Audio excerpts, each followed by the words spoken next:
In today's video, I'm going to be giving you my best advice on how to win the amateur leagues in Sorare. If you're new to Sorare and you haven't used the code to sign up already, you can scan the QR code under my camera or in the comment section or the description, there will be a link. You win 5 cards off the auction mark, you'll get another one. As we get into the video, you can see here, this is the Laliga team we won with, and we got 24th. Now, there are a few things you want to do with the amateur mode. Here as it is here, we got 431 points. Some reason it says we came 9th, we didn't, and then we got ourselves a tier 3 there. Now, we got ourselves quite a lot of high scores, and you're going to need at least 400 plus points to be able to get yourself a chance of winning. So if we were to go over to our upcoming play and we go to our lineups, we're going to go through a lot of things that I do for amateurs, which I also do in limiteds and rares and much more. And the most important thing is stacking. If you don't know what stacking is when you basically stack 2 teams together. So starting off with the goalkeeper, we're going to go for Ter Stegen and Koundé. And then the next step that I like to do is I like to look at fixtures that are happening now and fixtures that are coming up in the future.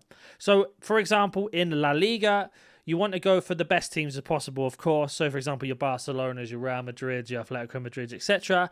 And if you think Barcelona, like last year, had the best defensive record, then in theory, they are the best teams to go for the defensive stack. So if Ter Stegen keeps a clean sheet, that also means Koundé keeps a clean sheet. Now, you can only have 2 players from each team in your amateur lineups. So let's say Ter Stegen and Koundé both keep a clean sheet, just like they did at the weekend that are gone. You can see on your screen here, if I scroll down, that Koundé just off the screen has got himself a 96. But if we scroll through, every time he's got a clean sheet, you can see he's got 69 points, 60 points, a random 94 when he's had an outstanding performance, and much more. So just off the screen, he got 96.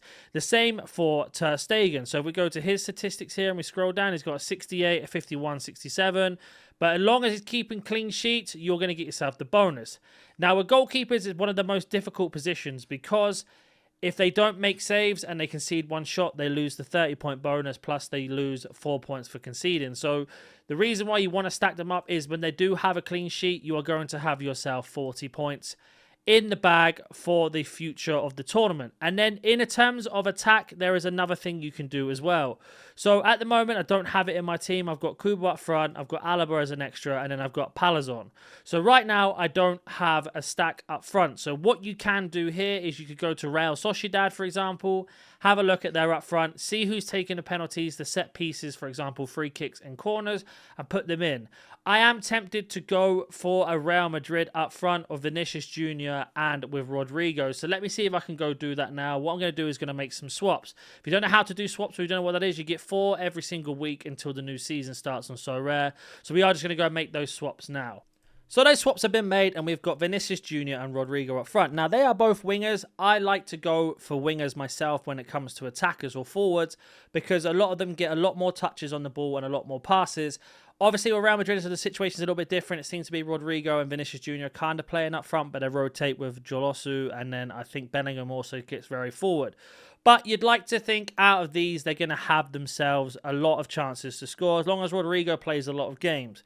Then you have your extra card. Now, what I recommend with this, it can be a midfielder or attacker or a defender, depending on what your team is. Obviously, if you're going for a goalkeeper and defender, then you're going to go for 2 forwards, then you're probably going to have to look at maybe going for a midfielder. So I like Palazon. The reason why I like him is because he takes all the penalties, he takes the free kicks. Not only that, when he does take set pieces, he gets good scores. You can see here 81, 86, couple 40s, but he does take a lot of them, and he is really, really good for me. For example, the week you can't see, he got 80 points. So if we were to combine all of this together with this information now of stacking, you've got yourself a really solid team. So what I would recommend doing is having a look at who's playing where and if they're favourites or not in terms of statistics. So right now, Real Madrid are away to Almeria. They're a very difficult team to play, but at the same time, you'd like to think Real Madrid would be the favourites for that game. So this is going to be a very good outcome for me in terms of attacking. With Barcelona, they are playing against Cadiz. They are at home. Barcelona was so good defensively at home last season. I would like to think I have a very high chance of a clean sheet. as well as getting goals. So this time I'm going to take Vinicius Jr. as my captain. Then we have a look at our guy here, Palazon. Rayo Vallecano are playing away to Granada. Granada have just been promoted, so I'd like to think there's a strong chance that they would probably lose to Granada that. But it is a tough game at home because, again, Granada are very defensive. But if there's a free kick or a penalty, then Issa Palazon's going to take that, which is going to give me the decisive I need. So on paper, this team is looking really, really strong. Not only that, you want to take into consideration upcoming fixtures. So if we were to go to once you've confirmed your team, you can go to your teams here, select the team you want to look at. So for example, in our situation, it's going to be La Liga Amateur. And with La Liga Amateur, we can have a look at the players' upcoming teams when we click on their names. So you go over to Kounde, for example, and we can see here, there are his last scores that he got in the last couple of games before the season started and everything else. Then if you scroll down, they have got Cadiz at home, Villarreal away, then they got Osasuna away, and there are the next 3 games. So again, 2 really hard away games, but you'd like to think Barcelona are going to come out on top. If they manage to keep a clean sheet away from home, they are going to get a lot of points. Then eventually there's going to be 2 games at home. So if we were to flip that again and go back to look at our Real Madrid players, for example, Vinicius Jr., we can do the exact same thing. So right now we can see his scores. Got a very, very good run of form, and then he obviously dropped off a little bit. Didn't have the best game the other week when they played. But if we were to scroll down again, we can see past their fixtures. You can see the upcoming games, and where is it? Their upcoming games, here it is. So they got 2 away games. Celta Vigo are one of those ones that either do very well or don't do very well. And then we've got them at home against Getafe. Yes, the Getafe did hold out to a draw against Barcelona, but at the same time, there were some really awkward calls or difficult calls. It should have gone Barcelona's way, but didn't.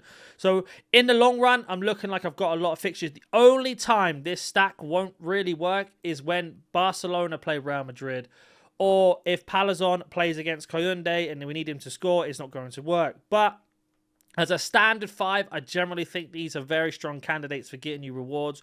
You want to go for the best players in the team that you can afford, and you want to look at people that take penalties and set pieces, for example, corners and free kicks, because they are going to get you those extra points in games that you don't think are going to happen. Now, with that knowledge of now knowing about stacks and everything like that, if we go to our past week, this is where I kind of contradict myself a little bit, and it has come down to luck. So here is the La Liga team that won, and you can see here immediately we had no stacks. Now, I did have Kounde, and if I went with my own theory, which I didn't even check at the time, if I put Kounde instead of Robertone there, Kounde got 100 points, so I would have got an extra 46 points, which could have put me first, basically, is what I'm saying there. We got very lucky there because Kubo got a goal, Palazon took the first penalty, got the goal, Alaba got an assist and a clean sheet, and of course, Ter Stegen got the clean sheet as well, giving him 68. Now, this is where the fine margins come into it, because it's only the top 200 will get a reward. We came 23rd or 24th, but you can see here, top 200 get you what you need. In terms of leaderboards, if we were to scroll all the way to 200, you're going to be looking at around 380 points as a cut-off zone where you're not going to get a reward. So you're always looking for 400 as your minimum point of getting in. If you hit 400... unless it's a crazy week, you're almost guaranteed to have a reward, and that's what you're aiming for. Some weeks it will be higher, some weeks it will be a little bit lower, but you can see here we're already going into 150 and we're 408 points. So your main goal every single week is trying to get 400 points. It is not easy. It's very, very competitive, and you're going to have to pick your best lineups. Football's one of those things. You can see here, 200 come 404, so very close to that 400 mark.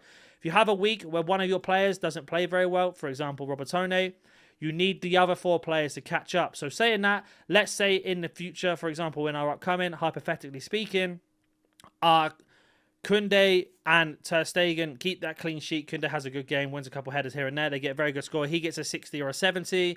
Kounde gets close to an 80. If Palazon gets a penalty and scores it and gets himself close to 80 points, then Rodrigo and Vinicius Jr. manage to get a goal or assist with each other. You are then laughing. Coming down to captain choices is one of these things where basically it depends on how you feel that week. I like to do it off. I look at statistics. I look at the goal scoring opportunities that the team will have in terms of goals versus defensive. So, for example, with Barcelona being at home, you could have a very strong argument to put Kounde as your captain, get that clean sheet bonus, and hopefully gets a high score with the captain on top. Or you should always captain somebody that's going to be in the midfield because they're going to touch the ball a lot. Not only that, if they take penalties or free kicks and score them, they're going to get the boost. This week, I'm going to go for Vinicius Jr. A little bit of a gut feeling that Real Madrid are going to step up this weekend. But that's how football works. Always go with your gut when you can. If you have any questions or don't understand something, please let me know. With the reward we won about €6, I think, or it was about £5 with the player. But he is only 21 years old, so he has a chance to go further. But imagine that's your first card of winning for playing for free. You've got yourself a very, very good card to move on into the future. Meaning you can go into other competitions with that limited as well. That being said, if you do want to sign up and you haven't already, you can use that QR code beneath me in the camera, or you can use the link in the description in the comment section. Like I said, if you use that code to sign up and you manage to win yourself 5 cards off the auction market, you will also get an extra card on top of that. And not only that, you do support me at the same time. There's no financial advice on this, but this is, my opinion, the best way to win a Liga Amateur. I will be using this throughout the season. I will be doing videos so we can see how we get on. And thank you so much for watching, and I will hopefully catch you in the next video.